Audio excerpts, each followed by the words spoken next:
Ladies and gentlemen, welcome to this week's issue of Black Tower Podcast. Tonight, we'll be discussing Agelmar Jagad in our part 2 of our Great Captain series.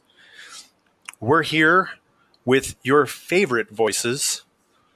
My name is Josh. My name is Daniel. That's right. My name is Andrew. I tell you what. It's part 2! So, Part 2, the part Yeah. you've been waiting for because you loved Gareth Bryn so much. You loved when these other two chaps discussed Gareth Bryn. And we made you wait an extra week for we it. did, because we're good at that. Indeed. And now, tonight, we're going to be discussing the second of the Great Captains. I don't think that's not second as in like second in skill. I wasn't rating him. I was just saying this is the second one we got to. That is actually second in chronological meetings. Yes. Is how we determined how we were going to do the Great Captains. If you have not heard that yet, we started with Gareth Bryn because he is the first one that we meet in the Wheel of Time, in the Eye of the World. And then we moved on to all of the other ones that we met chronologically. Now, Yep. But, boys, before we get too deep into this, there's some protection we got to put on for those that are joining us on this stiff but probably kind of short wrap ride. it before you tap it. Ooh. So, this episode contains spoilers from books 1 and 2 and 3, and then you're fine for a while until you get to the last 2 books. Yeah. Pretty much. And So, for anyone that's confused, you see... Actually, no, it's only the first. no, he's in the first book. Really, the only I think he's mentioned. You see him in the first, and he's mentioned in the second and third. Yeah, I think he like sends. No, I think he second. sends communique or something. Yeah. So it's just the first To and be second. fair, book. he's actually also in either the 6th or 7th. No, the 7th. Well, oh yeah, He is the mentioned in meeting. the prologue Yeah, Oh, yeah. in a particular meeting of the minds that, again, we probably won't actually talk about because it's a very short-lived thing that then something happens because of it that we may discuss. But the meeting Yes. itself. Well, the meeting itself is. They They try to add weight by saying it's only ever happened in 4 times in history, and it's like, ooh, that's cool.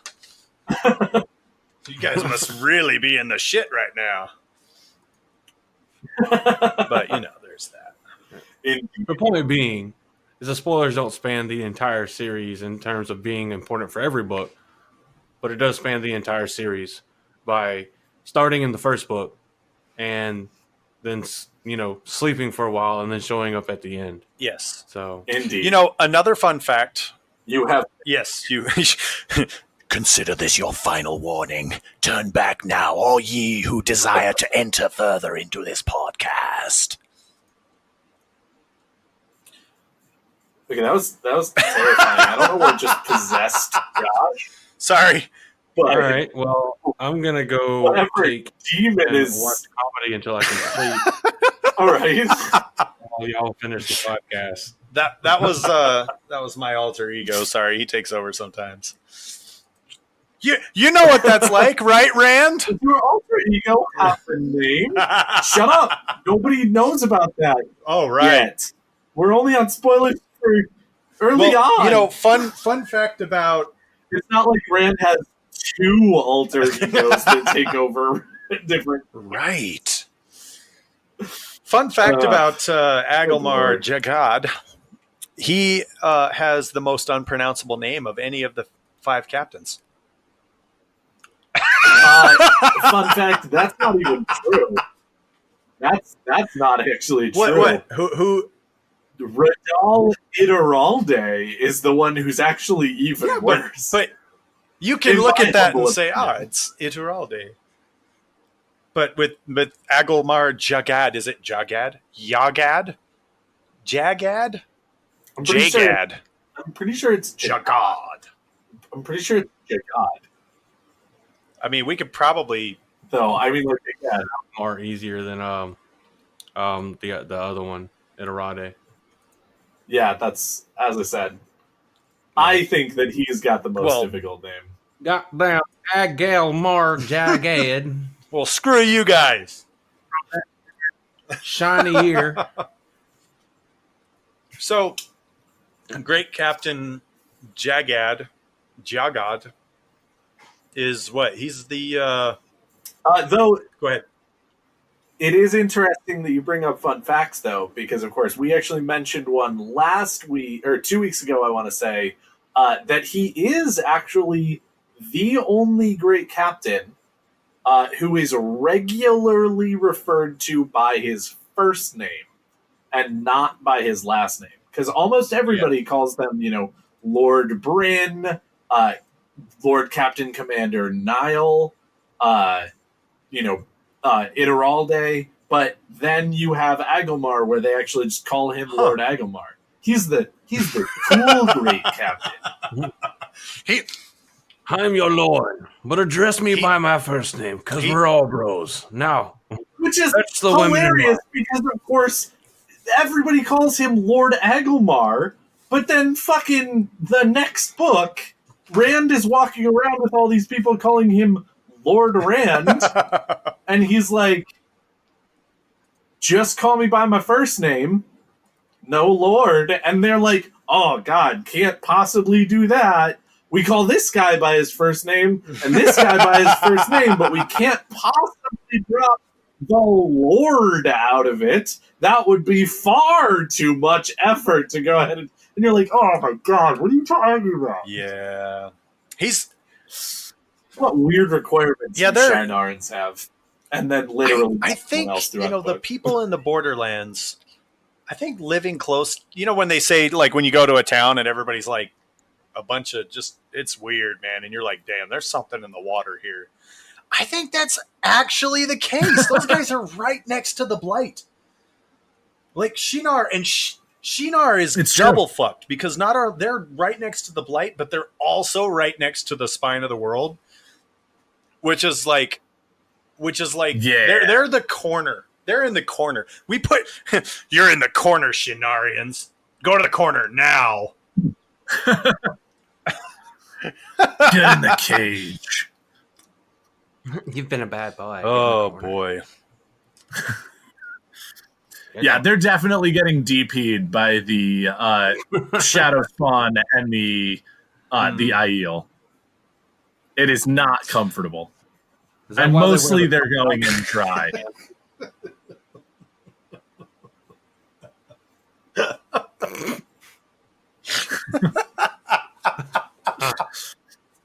I'm sorry, but not sorry.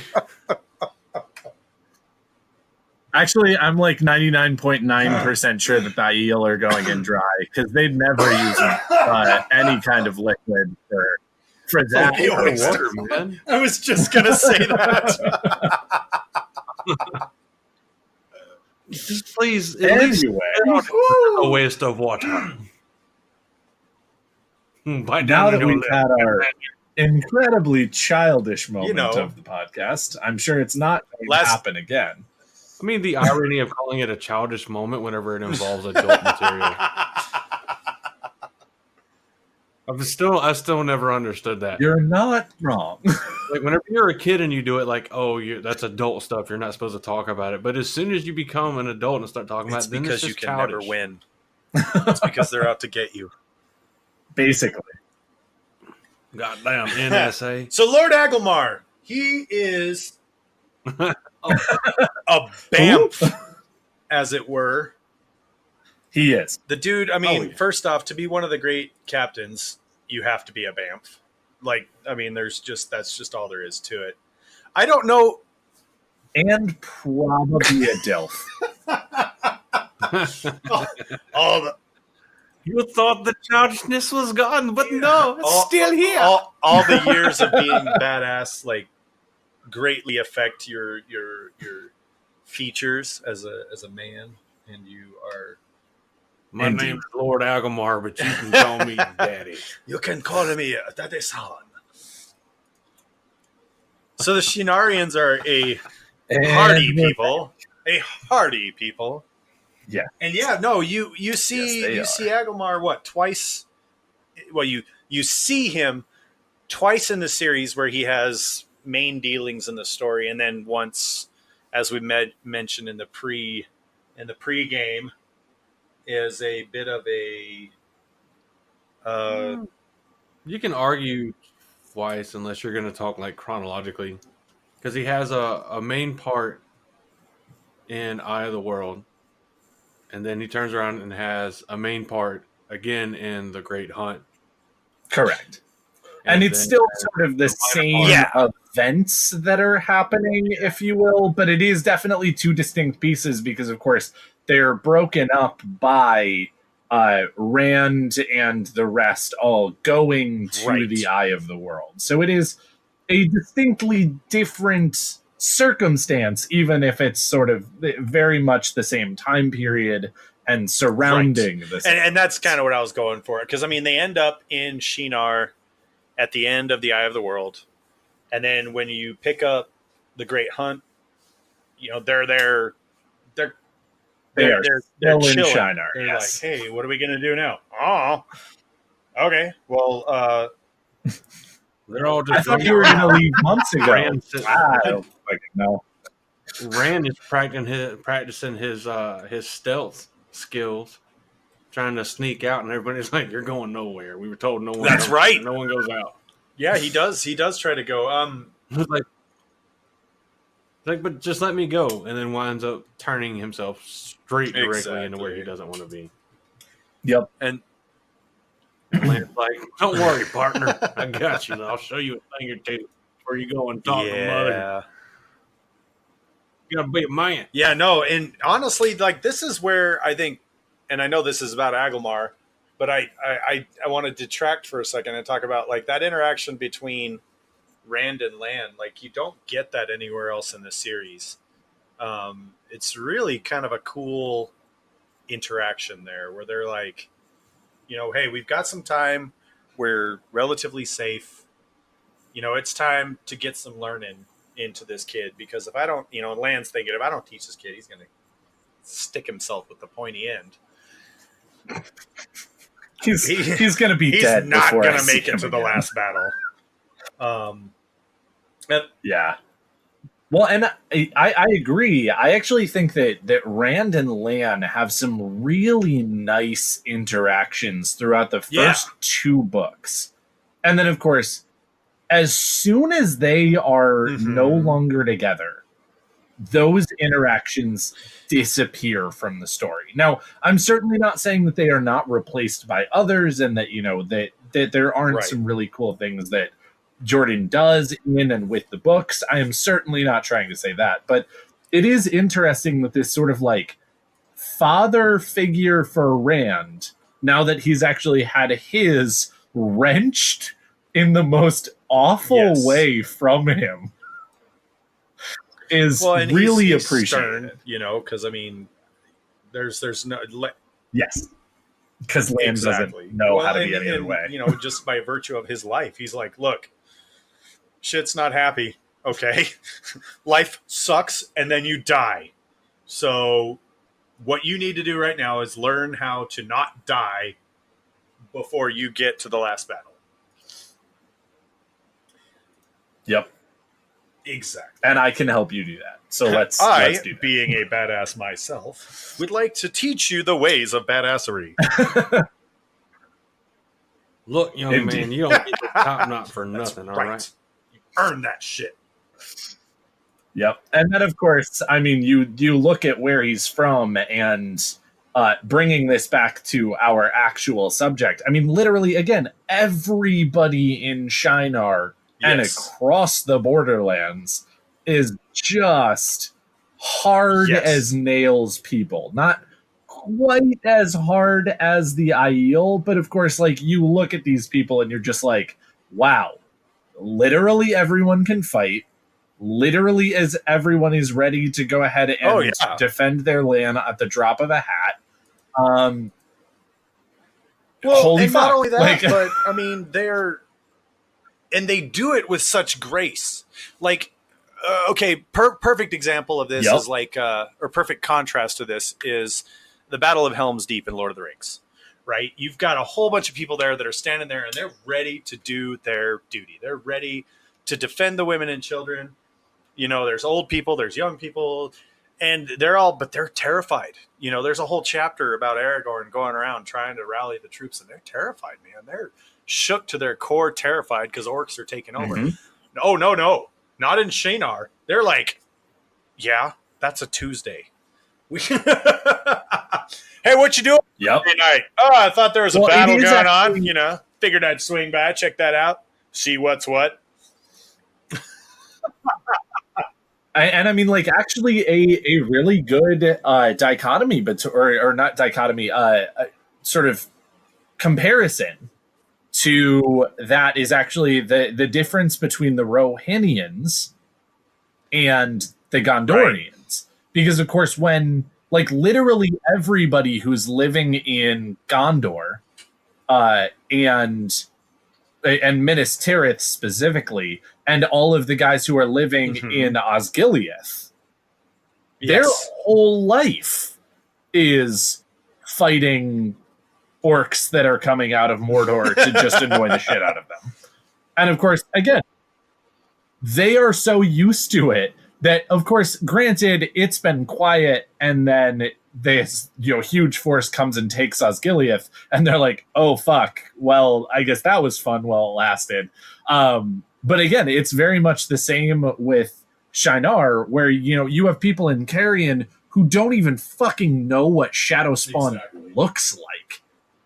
All they know is these stories of what they're supposed to look like, and have never seen an Aiel ever in their lives. And then, of course, an Aiel or a Trolloc shows up in Shinar, they're like, oh yeah, no, Yeah, that's 100% what that is. We know what it is. We kill it immediately.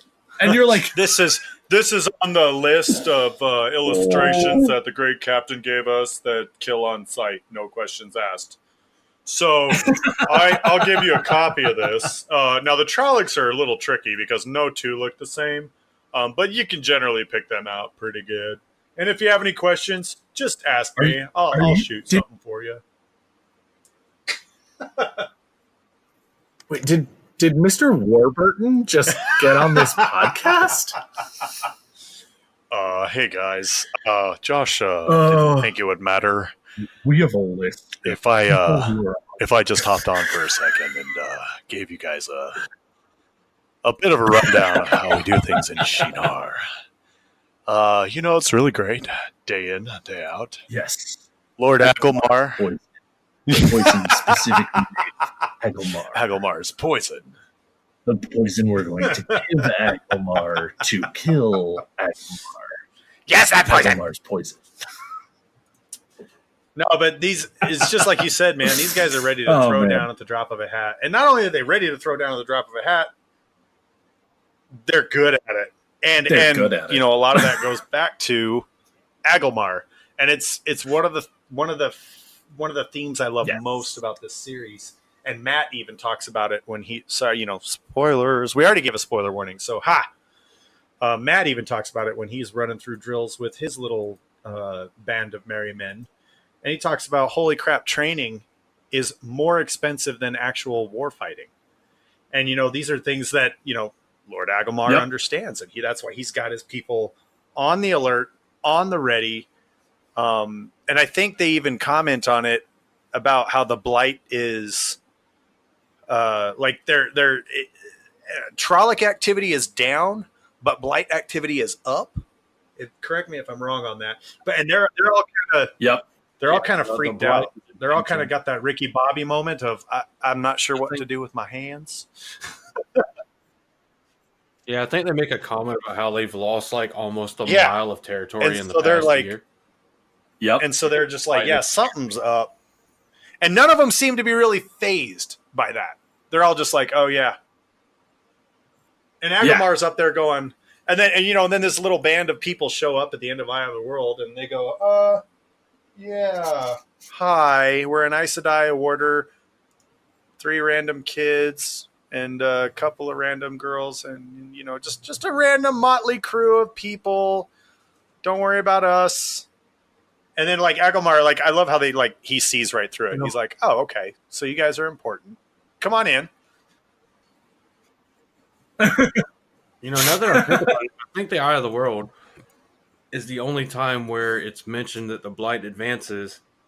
And then at the end of the book, if it's not at the end of the Eye of the World, I think it is as they're leaving. If it's not at the end of the Eye of the World, it's towards the beginning of the Great Hunt where they talk about how the Blight has receded slightly. Right, because... Oh, yeah. Otherwise, there's no references to the Blight expanding or receding. It was... the Blight was expanding due to the Dark One or the Chosen that were... excuse me. Forsaken. That were getting out. And then as Rand used the Eye of the World to defeat Agenor and Bethamol. Yeah. Bethamol. And then I guess that was his bath bomb. Yes, Agenor and bath bomb. You eating bath salts again, Agenor? Guys, we took out Agitated and Bath Bomb. I feel like that's gonna be like. You ever seen those like really like intentionally crappy cartoon animations parodies? Yes, like the kind of like with the kind of like shaky like stop start to it. Mm-hmm. That should definitely be one where Rand's like, "We took care of Agitated and Bath Bomb." Well, and I mean, like honestly, there are at least half of the names in the Wheel of Time that are just 100%, without a doubt, getting the Benedict Cumberbatch treatment. Oh yeah, it's going to be ridiculous. Yeah. But I am excited to hopefully by the end of season 1 we get to see the Jolly Green Giant make his guest appearance in the Wheel of Time. Yes, the Green Man. Oh, green. Now, giant. how? This is one thing that I don't remember or doesn't specifically go into. How do the Shinarians, like, they've got to know the legend of the Green Man, right? Like, they've got to know there's something to that. Is there any? I would imagine so. It's hard to say. I mean, the legends of Santa Claus. Right. Well, I think the way that the Green Man and his area is said is that it appears randomly throughout the Blight, that it's never in the same place the same time, and they say that you can never enter it twice, and then of course Moraine does. But well, because of course we also learned very quickly that his whole thing is need. Yeah. In fact, just about everything in A Wheel of Time is need based. Yeah, it's very Mirror of Erised-esque. Yes. But in the reverse order, because obviously Robert Jordan wouldn't have ripped off Harry Potter. Correct. Because J.K. Rowling was still a nobody telling bedtime stories when these were written, if even that. That's right.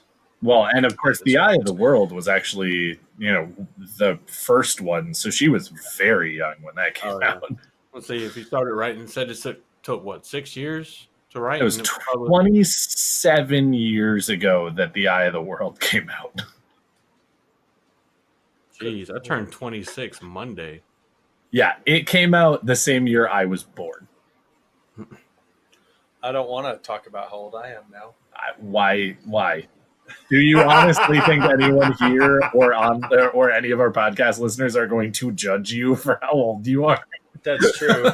That's true. Let's just say I remember listening to the Japanese Emperor surrender on their radio tube. General MacArthur. Like you doing kids today don't even know how to survive a nuclear holocaust. You're supposed to get in the gutter, put your face down, you'll survive. No, just hide under your desks. Your desks are specially designed to make sure that no radiation or explosium just enters your body. Aha. So the science we knew when we were a young. complete derailment from the topic we have, but this is an interesting fact for. I found it super interesting. So the whole Chernobyl thing, you know how it left the elephant's foot, that molten mass of corium, Mm-hmm. where all Yeah. the fuel melted. So they tried to drill it to, I guess, break it apart, maybe remove it, and it didn't work. So in true Soviet fashion, they shot it with an AK and were able to damage it. What? Drill did not work. Hand me AK. Shoots. Now, get Kalashnikov. Fire round. Sir, we are dying. Too much radiation. Get the Kalashnikov. Keep firing. No. Get further away and get sniper. Shoot from further away. Kalashnikov or Dragunov is designed for this. Seriously. Oh man. Yeah, that's nuts. So complete derailment for a random fact. But yeah, this is what podcasts are designed for. Come on. It is. It's true. Well, and let's face it, like, as much as I love Agelmar, There's not a whole ton. there's not a whole lot of info on him. Yep. There just isn't. We know he's a badass. We know he's taking care of Shinar. He's super awesome. He's holding an official position, one of the 5 great captains. That's not just a legendary thing. That's an actual, you earn that. Yes. And that's an official role that you fill within your respective kingdoms. And that's just, one of those things where you go, okay, Agelmar, yeah, he's a good guy. What do we know about him? Not much. Yep. He has a top. So I do love He's got how he deals with Padden Fane, Yeah. yes. because the men of Faldara, they capture Padden Fane, who's trying to make his way up the wall, climb the wall of Borderland Fortress, because I can feel Rand and the others in there. There's nothing creepy and intrinsically pedophilic about that. Oh no, I mean, I guess they're legally adults, but I can feel Rand in the room oh tonight. god. Oh, Lord. Oh, knife. Give me the dagger that has a piece of my soul inside. I'm not sorry. I'm sorry, but I'm not sorry. You shouldn't be. That was great. This is probably one of the greatest covers of all time. I'm calling it right now. Oh, Phil God. Collins is going to be calling us, congratulating us any minute now. I'm waiting for it. That's excellent work, lad. I love how Fane's like, I can, great lord, I can tell you how to defeat the Dark One, and Agelmar's like, shut the fuck up, goodbye. Right? Right? He's not even phased at all. He walks in and he's just like, oh man, I have all these secrets. And Agelmar's like, yeah, cool, keep them. You know what I have? Experience. Go That fuck you. Frodo meme. All right, then keep your secrets. All right. All right, then keep your secrets. No, I like that he. Yeah, it's just like you're saying. Like it's all. It speaks to, and it's subtle. So if you're gonna completely nerd out like us, you'll like to overthink and read into things. But it's subtle. But it's like he's familiar with the story of the evil that is currently in possessing Paddan Fane. You know what I'm saying? He knows what's going on right there, and he understands. Okay, yeah, sure. They managed to drive off the Shadow.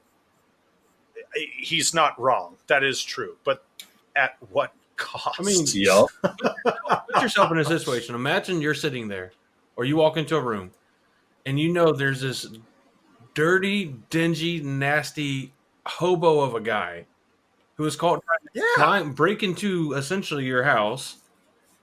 And whenever you confront him or you see him face to face, he's like, I can tell you how to defeat evil. And you're just like, yep, okay, crazy. Goodbye. Well, and also, like, And it's he's just like- interesting because Lan and Moraine at that point actually look at Padan Fain and go,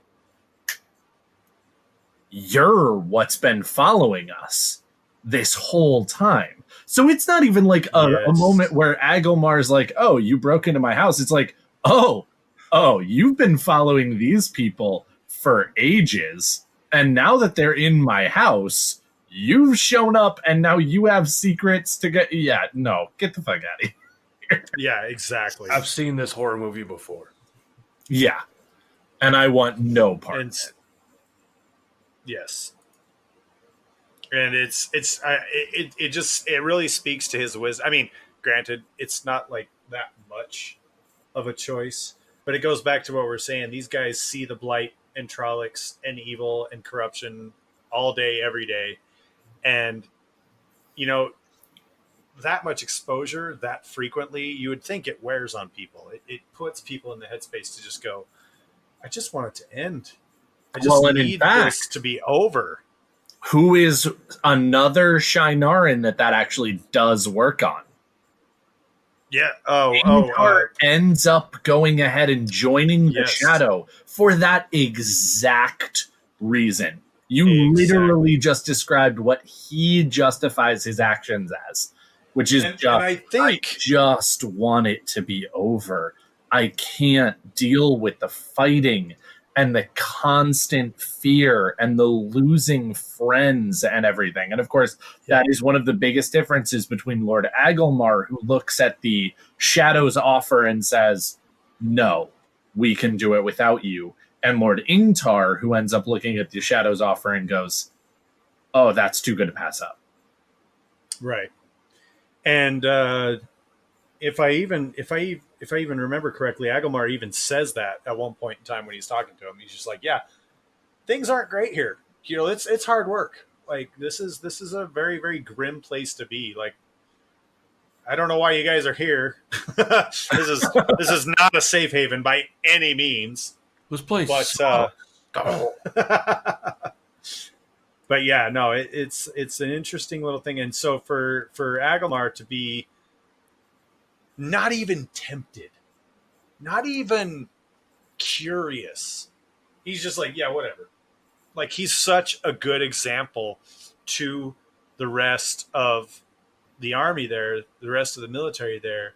And you get the distinct feeling that the only reason that Shinar stands is because of like foundational leadership that Agelmar possesses. And again, It's true. if you want to geek out like we're doing right now, and if you're listening, you do, you're already trapped. Sidetrack. God, Then you look at that, and it just adds some depth into the title that is Five Great Captains. Indeed. Well, and of course, I also love how one of the interesting parts of that is that, like, he looks at Padan Fain and immediately sees through him and just goes, Right. "I don't want anything to do with you. Put him in the dungeons. Get him out of here." And then he Exactly. sees the Horn of Valir. And this is the moment where he sees the Ring of Power Yes. and goes, "Do you understand how much you use this?" And then goes, "But it would be a terrible idea. Yes. We can't actually do that." And of course, again, this is another, parallel, though I don't think that these characters actually have that much in common. But you look at Agelmar as Aragorn and Ingtar as Boromir. Yes. Because again, it's so stark how quickly the character that falls for temptation falls and makes the wrong decisions. Yes. And the character who really has the fortitude and the experience and the knowledge of just how the world works, Exactly. that they say, "No, this is for someone else to use somewhere else at the right time." And then, of course, it is. And Yeah. he's just right. Well, and it's another beautiful example of, as you're saying, his wisdom. I feel like this is going to be a bit of a broken record, but I mean, that's really what we're talking about, is just how freaking amazing this guy is.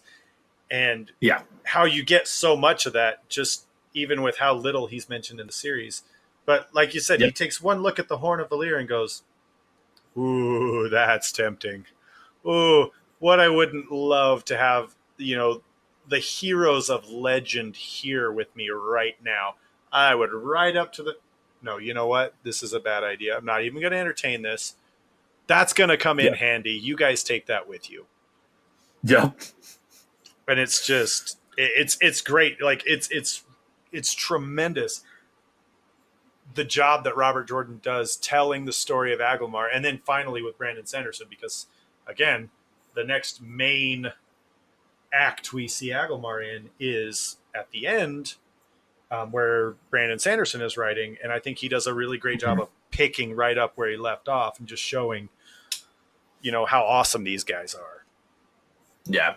And again, it is also nice that in the world building that Robert Jordan does, he can explain how awesome Agelmar is without actually showing you Agelmar do anything. Because again, just the world that he makes, where the Blight is terrifying and Shadowspawn is terrifying, and then telling you that there is this city that is on the border of all of that terror. Right? And that they've been there for so long. And literally Agelmar's entire life has centered around going ahead and dealing with this issue, is just tells you so much about who Agelmar is and who he has been, without ever actually showing him in battle, without ever actually having him pick up a sword, without ever needing to legitimately watch Agelmar fight himself or lead himself. It just tells you so much already that he is still alive and the Lord of Faldara in this situation. It's true. It's so true. And again, putting it through that filter, he's in one of the hardest places in the world. And he rose to the top. Yep. He is the best of the best of the best. Yep. Oh, so great. So then we get this beautiful little, hey, I'm Agelmar and I'm a badass in the beginning of the story. Is there anything else in the beginning of the story that we missed? Not really. I think that's pretty much covers who he is and who he was. Like, yeah, general badass. Like, if he had like a title scroll or like a wrestling like intro, it'd be like Agelmar Jagad, all around badass. Yeah, and we're also introduced to, like, his sigil, his sign. Oh, that's right. 3 running red foxes. I'm like, Yep. that's super indicative of just he's smart. Very. And they give him the white, and they give him the pure white hair, which is another thing of wisdom. Oh, and he's got the hard, but with lines, but only at the corners of his eyes, which are like brown stone. And I'm like, so he's wise and wise and wise, cunning and wise. Yep. And a lord. Yeah. And a great captain. Oh yeah. We get the picture. We got this one. This one we understand. Yes. Yep. No, it's great. And then he says, "Okay, you guys are awesome." And then of course they kind of split up.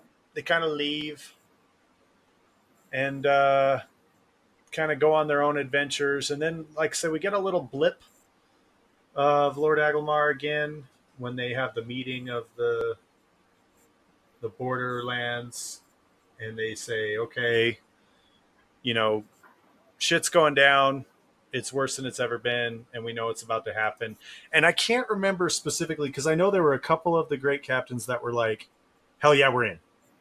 and then a couple of them that were kind of like, ugh, really cautious to do this, but I guess so. Let's do. And I can't remember what Agelmar's disposition was at that meeting, but I believe he was one of the ones that kind of like held his peace and was like, all right, let's do this. We got to do this. This is what we got to do. At that point in time, he was the only one that met Rand and the rest of the crew too, isn't he? Correct. No, Bashir Oh, also that's right. has clearly met.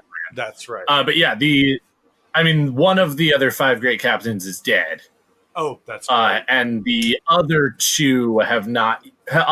Gareth Bryn has met Rand as a shepherd and very much not who he is when he meets him later on. Exactly. And Ideralde has not met Rand. That is basically his first meeting. Okay. Yeah, no, and that was. I mean, he knows my reputation, obviously, but right. I think in person, that's the first time that he comes across him. Right. So I don't know. I really like that meeting too. Again, it was brief, but it was really kind of indicative of, you know, where people are at in the world. Yep. Pretty good. And then we have the end. and now this, I feel like I just want to spread on an extra layer of spoiler warning, because we're not kidding. This is Carmen Gaiden. This is it. This is the final, like the last half of the second to last book and the entirety of the final book. So Yeah. Yep. And you don't get Tarmageddon twice. no. So it Wow.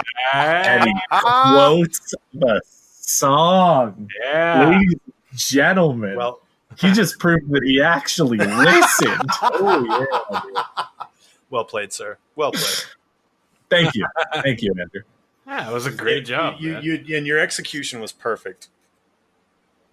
Aw, It's actually thanks, like- guys. It's actually been kind of stuck in my head, like in the background, like over the last couple of days. Like whenever the other music I listen to stops, background, just Aw. keep it warm. And I'm like,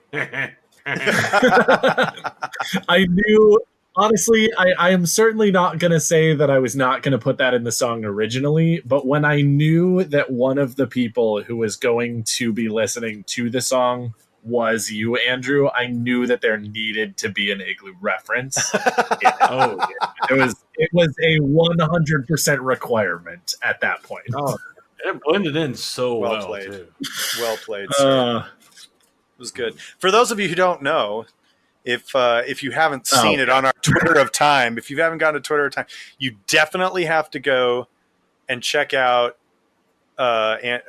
Daniel's original song. Is masterful. I mean, any Gleeman would be. It is proud. not actually technically you an all original song. Well, The song melody and whatnot is actually a song by Boys Like Girls called "She's Got a Boyfriend Now." yeah, but you. But I did owned redo it. the lyrics, and it is actually an arrangement You made it yours. of the song because it is very much like a pop rock song, and the version that I do is very acoustic. Which, fun fact, back when I lived in Chicago, that was actually the way that I made money. I would go to bars and pubs and see if they wanted live entertainment, and then on weekends especially, I would be there for a number of hours doing live me and a guitar entertainment for their patrons. So it was a nice getting back to what I used to do for a living kind Look of at thing. that. And we just learned something yeah. new about you. Yes, indeed. Nice. Very nice. But yeah, so it was super fun. I actually really appreciated or really had a good time doing that. So I'm excited because I do have a few other ideas. It is a little sad because I did actually find out that someone else has already done a version of Hey There, Elida. Yes. And I didn't actually love their version of Hey There, Elida, so I'm definitely going to do it again. But it is not an original idea, which made me a little sad. Right. But Well, yeah. that's, and then you just get in there and you just own it. You just got to own it, man. Yes. You got to own it. indeed. Make it yours. Oh god. So that was enough sidetrack and distraction. If you didn't peace out by now, Yeah. this is all on you. So, Tarman Gaidon. But you know what Farm- is actually this is the perfect time for, so that we don't actually have it, like right at the end of all of our podcasts. What is it the perfect time for? Hey, Andrew. Do we have an obscure quote for today's episode? We could do some shout outs right now. Where's our shout outs to our Twitter of Time peeps? Do we have actual shout outs to do that we haven't done on the Twitter account? I don't know. I'm gonna look through the Black Tower podcast. So if you guys are on Twitter, you guys probably already follow @Tower Podcast. It's the podcast Twitter account. It's pretty awesome. You can go in there. People share things with us all the time. It's good. It's pretty good. It's pretty fun. Come check it out. This is also a good time to mention that we also do have a Patreon as well. So if you would like to get the extra sauce at the beginning of the show before we publish to the public, which we usually talk about some more, I don't know, less wholesome subjects. It's where we can let our hair down a little bit. But if you want to jump in there, you can get the extra sauce, and that's always good. Who doesn't love extra sauce, especially when this sauce is so bouse? Yeah, I went there. I think my favorite part about that is the fact that to make boss rhyme with sauce, which it naturally does, but you changed sauce so much to be souse, you then have to change boss to be bouse. Yes, which is amazing. It's actually a different spelling as well, because souse. Oh, is it B-A-U? It's no, B-A-U-C. Yeah, well, no, it's so souse is S-A-W-S-E, and bouse is spelled the same way, B-A-W-S-E.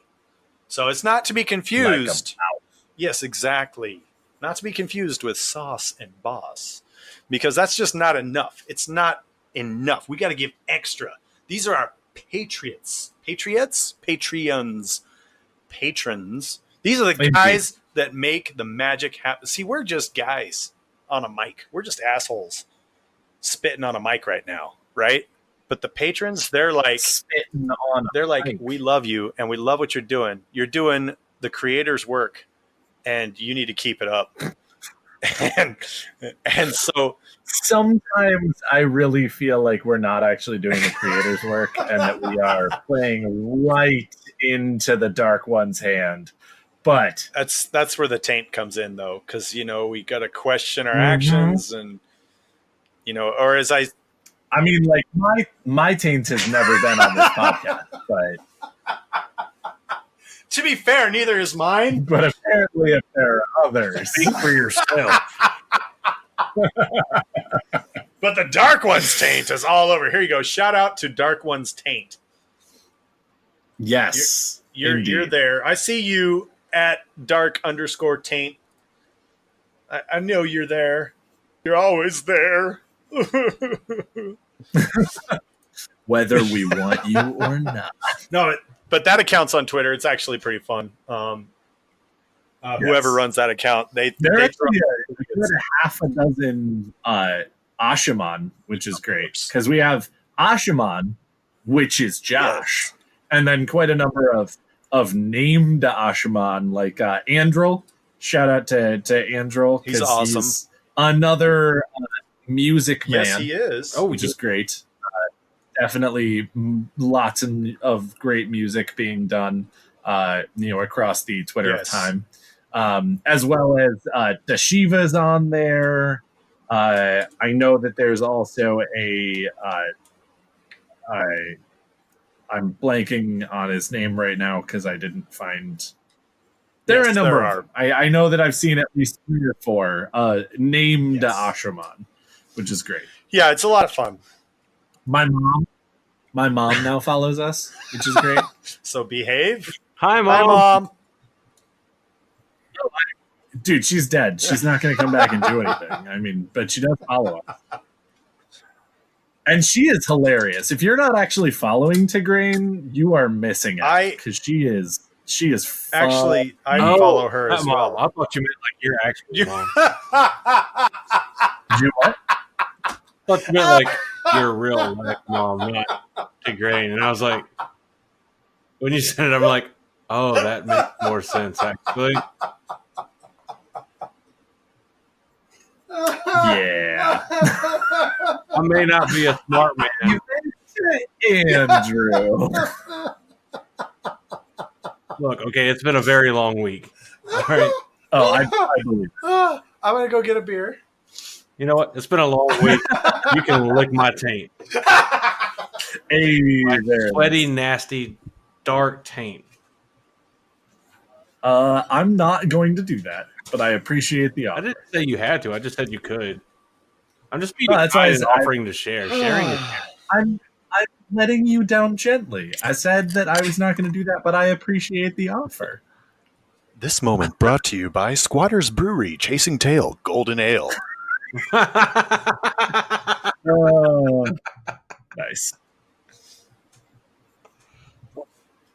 And I'm not kidding. That's an actual beer. Oh, If yeah. any of you listeners are ever in Utah, Squatters is a really, really great brewery. I got They've got lots of really in good flavors. Utah at one point, just outside of Green River, because my car was down What? in the mountains of Utah, Oh, coming back from a wedding in Colorado. were you on I-70? I was. That is exactly where I was. Yeah, Was it winter time? it was not. It was actually just a couple months ago in summer. Oh, nice. Oh, And I got to really? meet every Well- single resident of Green River because there are 5 of them. And Oh, yeah. And they're related. it was great because I had to be there for a couple of days because this was the Saturday before Easter Sunday. And so that night is when I broke down and ended up in Green River. And then the next day was Sunday, and no one could look at my car, which was reasonable. I certainly was not trying. I'm not trying to say that that was like some bad thing. It just was also very true. And so I hung out there all of Sunday, and there were quite a number of residents of Green River, Utah, who told me that half of the residents of Green River, Utah, are people who never made it out after their cars broke down. And I was like, I believe it. excuse me, I'm going to go commit suicide now. I believe it. I did. Fun fact about Fun Make fact it about out of Green River, though. Utah. Fun fact about Green River, Utah, though. They have the best, and this is going to sound bad, but I want you to use your adult brain right now. The best melons in the world. Really? I was not there Really? during melon season, so I definitely They've got all the melons. They've got the honeydew, they've got the cantaloupe, they've got watermelon, and they've got ones you've never heard of, like Crenshaw melon, Canary melon, Israeli melon, and they're all absolutely amazing. I have made the 4-hour drive to Green River, Utah, specifically for the melons. Well, I know Wow. something they don't have. What don't they This have? week's movie quote. Hey, bringing it in. Do you know what happens to a toad when it's struck by lightning? The same thing that happens to everything else. Throwing it way Oh, back. yeah. So for this Yeah. one, we Man, need that is the 19 movie. years We need the movie and the name of the character that said it. Not the actor or actress, but the name of the character. The acting person. The character that was portrayed. Portrayed, not betrayed. Yeah. So That. We need tweet that. it at us and we will shout you out on the Twitters. If you guys think that if y'all would like to be shouted out on like the next podcast, that's perfectly fine. Actually, I think that's a good idea. I got to scroll back in notifications because I know it. was I think Matthew. someone did get the quote from last week. It was didn't they? Matthew. Yes, He's indeed. I think it's the same Matthew that's also one of our Patreons. Hey, there you go. See, he's getting that extra sauce. He I'm is. telling you, everybody not participating on the Patreon, you're missing the sauce. It's Right true. now, we're giving you the pasta and maybe even a meatball. But where's the sauce? You're not getting the sauce. I mean, I'm Quite just, a number I'm of just us are definitely getting the sauce because I will admit that rum and Coke is a popular drink to be drinking while you're Ooh. on this podcast. Oh yeah, I'm not gonna lie. I'd be squatting- drinking rum and Coke right now, but I'm out of rum. Yeah, fair enough. Also, what was the name of the company again? Squatters. Yes. Also, I'm gonna post it on Twitter right now. Nice. I Yep, like it. so it was it was Matthew. Twitter handle is at Matthew Ryan 50 that got last week's quote. Solid. If you will remind us, what was last week's quote? Mm-hmm. Oh yeah. Yes, So of it course. was last week's quote was, "I'll have a martini, gin, not vodka, obviously." Stirred for 10 seconds while glancing at an unopened bottle of vermouth. It was said by Eggsy in Kingsman: The Secret Service, the first movie. Because obviously, Hands down, one of my favorite movies made in the last 10 years. oh, you take The second one was not quite as good, but it was also pretty fantastic. But the first Kingsman blew my mind, especially because I went into it with no expectations whatsoever and left with one of my favorite movies that's been made. yeah, I really liked it. It was so good. I but- haven't seen it. What? Josh, no, I am not kidding. I am not like flabbergasted or hurt or anything like that. My only thing is that if you have a list of movies that you want to see, make sure that Kingsman gets to within the first 5 All right. immediately. All right. Because it is that good. Like I don't actually want to overhype it because again, one of the best things was going in without expectations, but it's very good. Go see the movie. Okay. But to bring it all back, we got some great Indeed. captain action with Agumar. We got some Tarmogeddon. Yep. Yes. And this is actually one of the tragic moments in the story because Oh, it's like you were talking about in when we did the Crown of Swords review, and you were talking about all the death at the end and all the sadness and just how terrible that battle was and how well written it was. And it's when you find out that the 5 great captains, these are the pinnacles, the pillars, we spent the first half of this show describing how fucking awesome Agilmar is and what just a pure, sheer badass he is. And then as the battle starts to commence, you start to read things and you're like, something's not right. Like the Shadow should not be this capable. And so you start going, wait a minute, there's a spy. There's got to be a spy. But no, if there was a spy, the 5 great captains, these badass guys, they could figure it out. They would know. And you're just so upset because you know something's not right. And that's when the other shoe drops. yep. And you find out that they are the spies. Dun dun dun.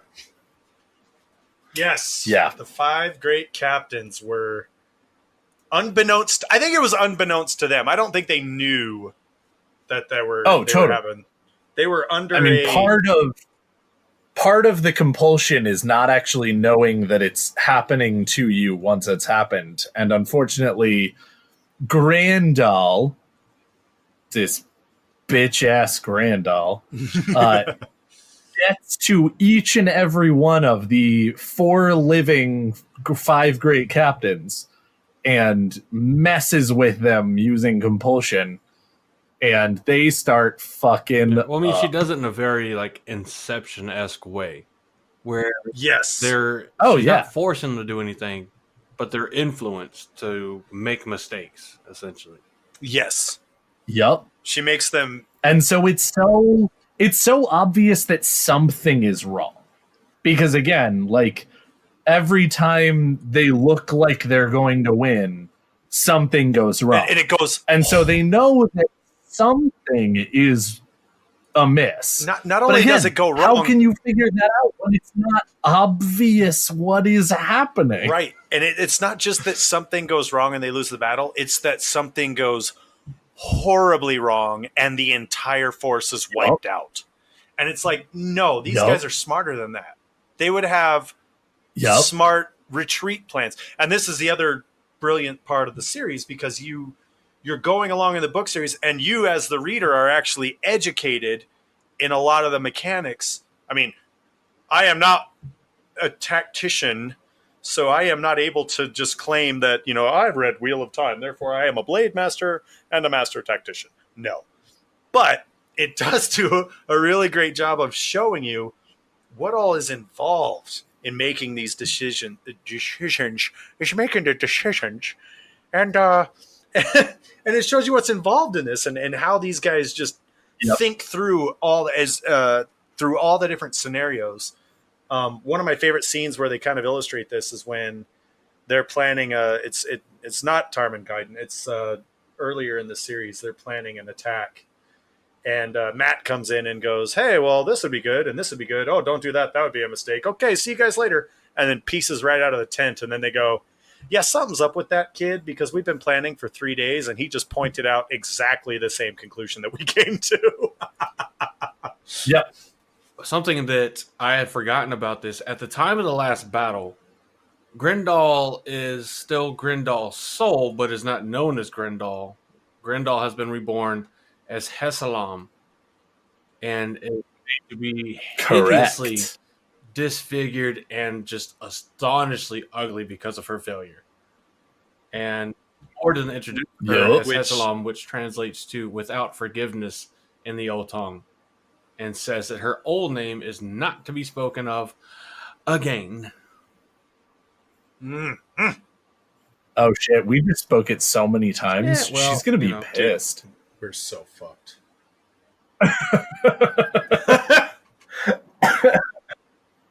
No, because that's one of the things. Grendal is the Medusa of the story, as it were, because she was hot. Well, you know what? I don't think they say that she was hot as Lanfear. I think Lanfear was supposedly the most beautiful. Well, there are 3 female Forsaken, and they absolutely go Lanfear. Grandal is a relatively close second, and then Moghedien as like a fairly distant third. Morden's probably like tied for number 1. Morden. Don't you flutter those saw-filled eyes at me.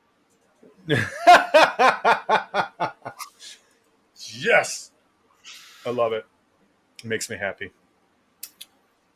But no, she.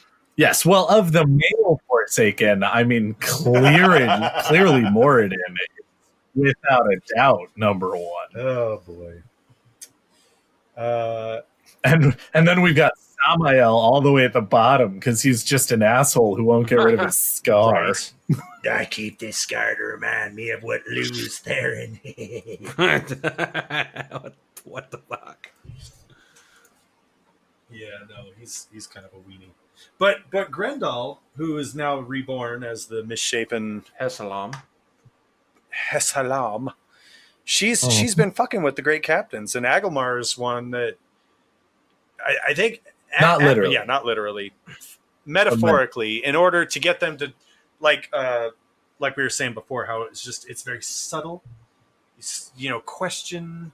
Double question yourself, figure out, okay, no, you're right. I need to not do that, and I need to do this, and I need to press here, and she just gets them so turned around that they're making like rookie mistakes, and Lan notices and comes up to Agelmar and is like, Mm-hmm.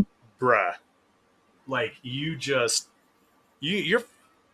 like really, really screwing us up here. And Agelmar's like, no, I'm not. Do you know who I am? I'm awesome. It was just a mistake. I'm good. Like, I would never make such a stupid mistake like that. Yeah. And Lan's like, Because no, what happens is, well, and then of course he Captain Kirks him. Yeah. He absolutely Captain Kirks him, and he just walks in. Lan's like, "Hey, you're fucking up, and you're getting emotional." And Agelmar goes, "You want my job? Then relieve me of duty." Exactly. He does too, and I think it was after that, like right in that moment, that Agelmar realizes, "Oh, shit." Well, they're only like figured out because Lord Baltier talks with Lan. And he's like, "So Kaya and Yokota's entire cavalry unit was destroyed. The weird thing is it was completely wiped out by Trollocs through a maneuver that Agelmar should have seen, because even I would have seen it." And Lan's like, "Oh, I'll watch Agelmar, but I'm sure he's fine." Goes back and finds out, yeah, he's not fine. Step it down, sir. And Agelmar's like, "Fuck it." Even later on, they're like, yeah, you can take control back again. We think you're safe. Nah, fuck you. No, he like, and this is I guess, this is where one of the illustrations of how Robert Jordan kind of borrowed from like that Japanese sort of code of honor type situation. I mean, Agelmar didn't go so far as to commit seppuku. Yes, but he did refuse to take back command, and said that, no, I was one of the great captains. That should not have happened to me. Yep. And I think, and this is why I love where Brandon Sanderson picks up where Robert Jordan left off, and I think he does it so well, because Agelmar is still the same guy. He's still the same guy. He still holds himself to that high standard, and he still says, I am the example. And if I can't maintain my own standard, then I submit to my own judgment, which is that I'm not fit to command. And everybody's like, bro, that was the Forsaken. Like, come on. And he's like, no excuses. And it just goes to show, like, what a really awesome guy he was. Like, just how freaking cool is he? I don't know. I feel like there's like a background scene where he's just like, doing that high, like kind of like rocking back and forth in the shower with a bar of soap. Yeah. There has to be, right? Like, he has to feel miserable about I'm slightly it. embarrassed that my voice just cracked during that. It's okay. Someday. Just own it, man. Someday just you'll own it. do the change. One day I will become a man. But the day is not happening. That's right. Yeah, no, there are at least a half a dozen, like, very... I mean, we actually talked about, like, an actual rape scene last time. Right. But, like, honestly, compulsion and being made a warder without consent are both things in the Wheel of Time series that I 100% expect the other person on the other side of it to end up alone in their shower crying. Fair, at least in this instance, Grendel, or Heslam as she's on here, she gets what she deserves. Oh, she definitely does. She encounters Aviendha, shields her, and they're both exhausted. And Avienda's like, "I'm going to undo the gateway that's tied off." And Heslam or Grendel like, I'm gonna use compulsion on you now. And Avienda's like, "Shit, I don't know what to do. Butterfingers." And then the gateway explodes. Oops. And this is what I thought was most interesting, is I don't remember seeing this any other time. It's described as strands of the weaves of the exploded gateway collides with Grendal's or Hessalam's compulsion and causes it to rebound on her. And now she is now just completely obedient and infatuated with Avienda. And I'm like, Yeah. but they never tell us exactly how that's dealt with. Yep. So does Ranadin, Ran as Moradin, Ranadin and Avienda, do they just have like an extra maid that used to be a Forsaken and is just like, it's a better situation than Schwarzenegger because at least this maid is like horrendously ugly, I guess. I guess. I mean, but then again, if you have two other wives and if one is just annoying, I doubt you would cheat. But then again, there's the biological clock, like scientific fact that women have a tendency to like get on the same cycle the longer they're around each other. Right. So he's gonna have to make Dude, daughters to get away from that kind of bullshit. Like, where are you going, Grant? I need some time away. I'm going hunting with my buddies, okay? Please. So first and foremost, I'm pretty sure Grendel dies. Like, I would not believe that they actually just like chill with her still alive and compulsed. Like, they absolutely execute her after the battle is over. Like, I don't believe that she's a maid. And number two, literally, I was just reading the book I'm on in my reread, which is Path of Daggers, or actually no, Winter's Heart, and there's a line that Elaine says about having Birgitta as her warder, that their cycles have synced, and I was like, what? How, Robert Jordan, how did you get that into your book? What the fuck? Elaine makes a comment that hers is off by like a week to sync to Birgitta's, and I was like, this is a thing that you're gonna mention in this He book? went there. It's like one of those great. like one of those Mission Impossibles and sync cycles. Yeah, exactly. Synchronized Right? swatches. It was Ha! I don't know. I don't know why he included it, but I loved Synchronize that your he did. twatches.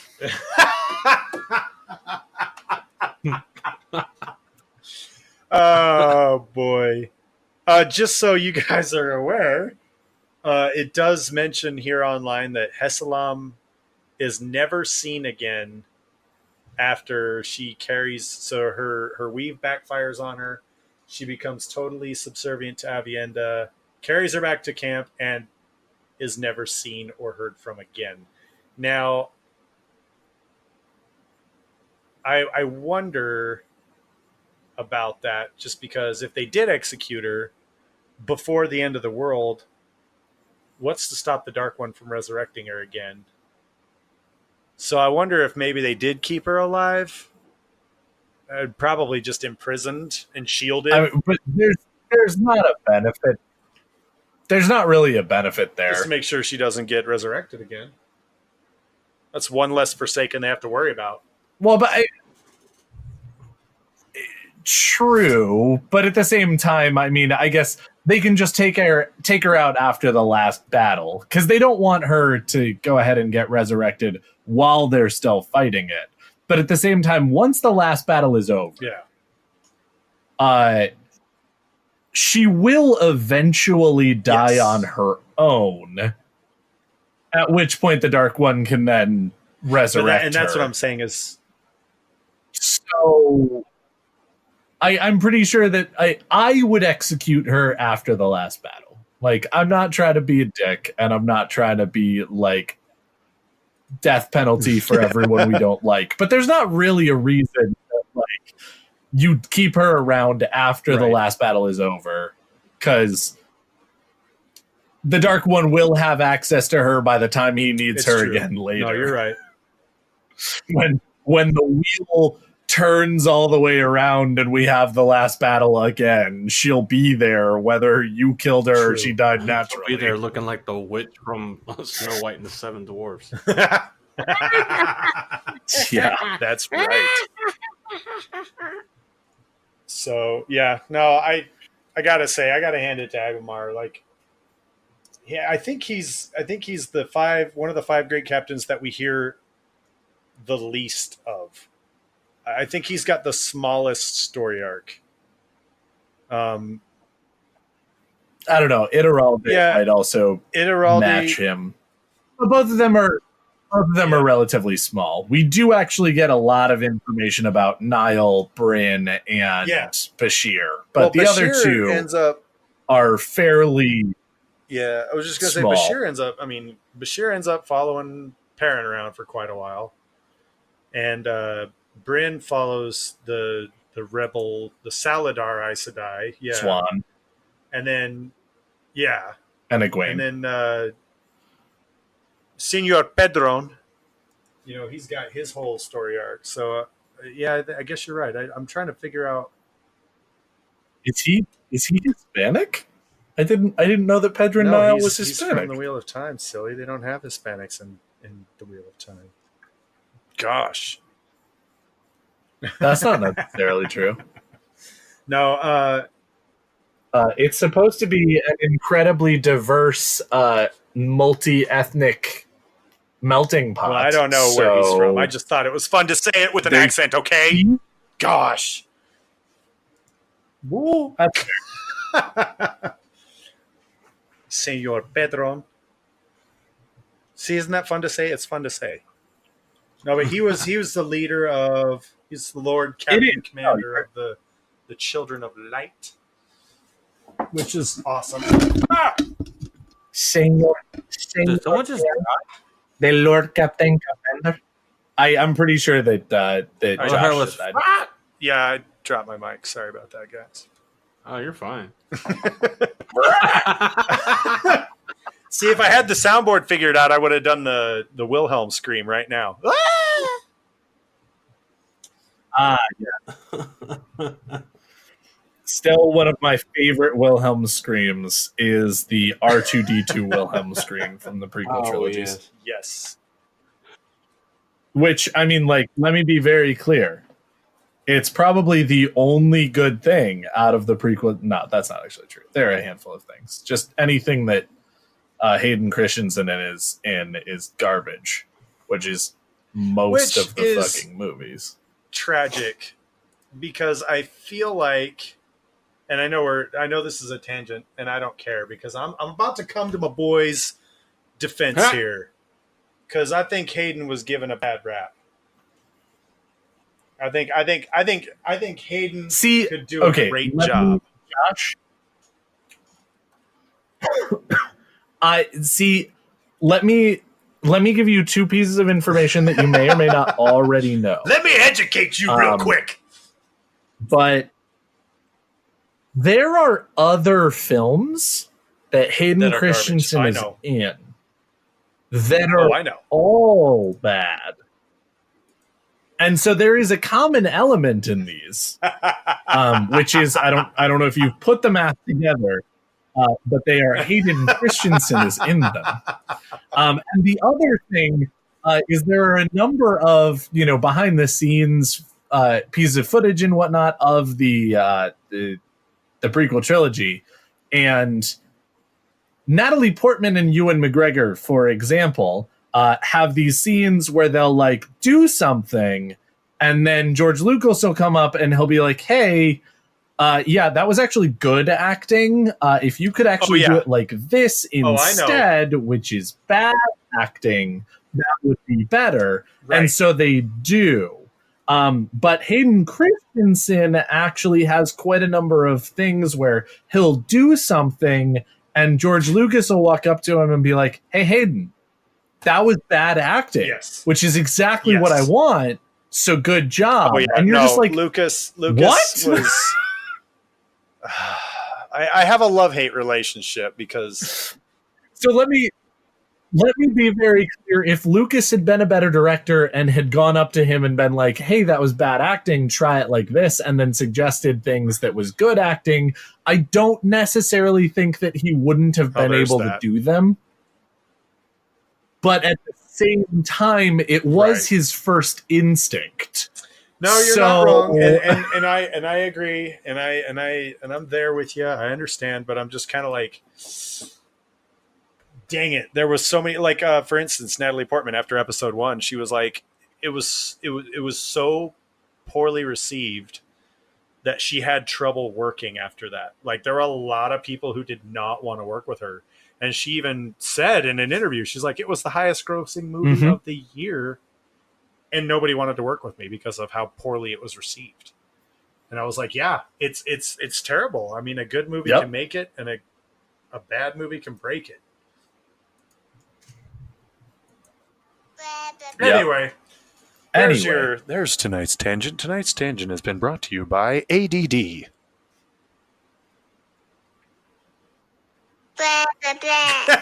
Yep. Nice. Love it. Hey, did Did Josh Huh? possessed again? Is that what's get what? happening? Did Josh just get possessed again and turn into Wouldn't a you baby? like to know? He was a demon before. He's a baby. Next, you're just going to be a demon, Demon baby, lava! and it's going to be Yeah. really messed up.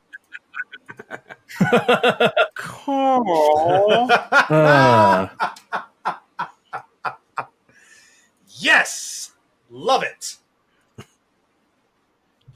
But yeah, so So there's Agelmar is Agelmar. awesome. I mean, I'm just gonna say it again. I freaking love Agelmar. Oh yeah, he's a great character. Again, Yep. it's. in fact, I was just gonna say it's almost tragic that we get go ahead. such little story with Agelmar, but it's. I mean, Yeah. he's just so good, and he just gives a depth and richness He to is. that world of. Yeah, we've got our weak guys, but we've got our strong guys too, and I really love just the diversity in characters there, and how you've got Agelmar's just he's sort of the necessary tertiary character who gives that story some validity. I guess is that a I mean, well, it's honestly, I kind of like how it wound up Mhm. being with all the great captains, because the entire story is like, this person is a famed general, and so you as the reader are like, why? And the books are like, don't worry about it, they are. Just trust me on this one. And you're like, well, shit, y'all keep saying shit from the Age of Legends and not telling me what the fuck it is, so all right, I'll bite. Yeah, I actually think that it's interesting that Agelmar is actually probably the one that you can do the most just, math and figuring out on, because Bryn and Niall and Iturralde, like, they don't really have a whole lot that you can go on of like what just kind of obviously makes them or like obvious battle prowess that they have throughout the story. With Bashir, he's also in the Borderlands, and so you can kind of just assume that he's gotten really fucking good at murdering Trollocs and fighting Trolloc tactics and whatnot. And then, of course, every year the Trollocs learn the Murdral learn your tactics, and so they try to go Exactly. against them, so you have to learn new tactics to go against them. And then the next year, just over and over and over again, that happens. And so Agelmar, again, being sandwiched between the Aiel Exactly. and the Shadow Spawn, he's just got the most sort of like, we don't actually have to show you what's going on, but you can absolutely just assume that every few months Yep. shit happens and he has to react.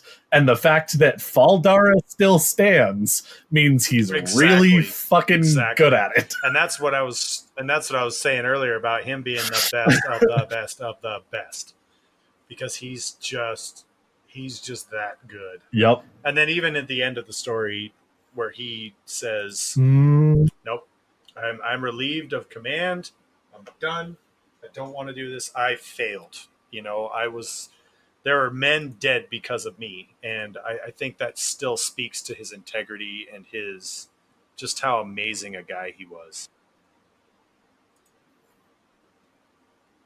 Mm-hmm. Which I guess inadvertently was like my final statement on that, because there's really not much else to say about Aguilar. He's just that cool. Yeah. He's just Algamar. Yeah. Algamar. Blah, blah, blah, blah, blah. So from now on, Hashtag listeners, just when Aguilar you are things. going about your daily life, don't say that was badass. Instead, say that was Aguilar, because that's that much more meaningful. I'm not crying. You're Yep. crying. Oh, I was like, what the hell just happened? That's right. It's a good day for rain. It's not rain. It's paper. Soylent Green is people?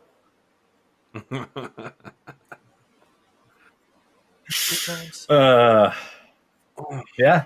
So we kind of talked about where you could find us a little bit earlier, Yes. slightly. But to reiterate, if you're Yes. on them their Twitters, you can find us at Tower Podcast, capital T, capital P. All right. If you want to email us, TP. it's Black Tower Pod.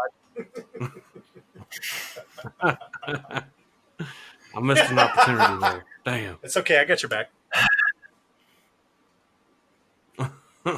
That's exactly what I need TP for. See? I'm setting it up for you. Alley-oop. Just lob right over the net. Email us at BlackTowerPod at gmail.com. And for easy clickable links to get to the YouTube, the Facebook, the Discord, the Patreon, where you can hand us some of your doubloons, your dinero, your currency, Arr. your Your Tarvalon marks. there you go, your witches marks. We'll exchange them for good, wholesome, non-witch marks. Not really. We're not a money exchange. All transactions. But you get nice pre-recording content, and it seems like it's just getting funnier and funnier and funnier. I agree. I would pay for it. But I've never paid for it in my life, but I'd because in most states it's illegal if to you're pay not for paying for it, you're paying for it. You know what I'm saying? You know what I'm saying? Now that I've gone completely inappropriate. I mean, it. you're not wrong though. Would you rather spend a couple about 18 years dealing with That's the right. aftermath? So seriously, check us out. Be Be awesome. Love us. Yes, Black Tower we're super fun. .podbean.com. If you have not found yourself an app to listen to the podcast on, Podbean does have their own, and it's not bad. It's true. Not bad, and it'll It's not probably recommend other podcasts that either are just featured or they think you might enjoy. I know there's a couple other podcasts that are based on the Wheel of Time that are that use Podbean as well. So, but it's not bad. Not very Not bad. Not very good, but not very bad. It's just right. Soviet Russia podcast.